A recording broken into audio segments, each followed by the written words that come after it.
Objectif de ce rapport sénatorial rendu public mercredi, essayer de voir dans quelle mesure empêcher la fermeture du golfe de Gascogne à partir de 2027. Les conséquences économiques sont dramatiques pour la filière, sont dramatiques pour l'écosystème.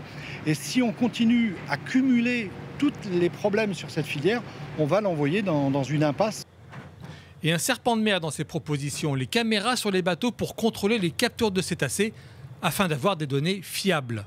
Si on veut réouvrir la pêche et faire cohabiter intelligemment les acteurs professionnels et la protection de la ressource et la protection de la faune, accepter les caméras par exemple, pour mieux valider la connaissance. C'est un point qui fait bondir les patrons pêcheurs. Nous, ce n'est pas dans notre intérêt de pêcher des dauphins. Parce que les dauphins abîment nos engins de pêche.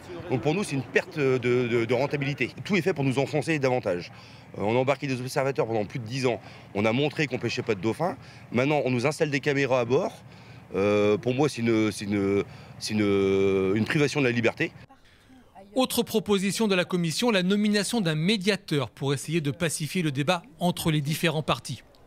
Ce serait peut-être bien qu'on ait un préfet dauphin, comme on a eu un préfet loup, qui puisse être quelqu'un qui garantisse que la feuille de route qu'on a tous mis en place puisse être suivie et qu'il y ait des avancées. Pour les ONG, le rapport ne fait qu'effleurer le problème. Ce rapport, il est décevant parce qu'il ne prend pas la mesure du problème et offre simplement des mesurettes, que ce soit des solutions technologiques ou de compensation financière, mais c'est pas du tout suffisant. On a vraiment besoin d'avoir une vision pour le futur de la pêche. On a besoin d'avoir des incitations en termes de quotas financiers pour qu'il y ait une réelle transition et un changement des pratiques. Pas simplement maintenir coûte que coûte une activité sans la changer, parce que le problème restera.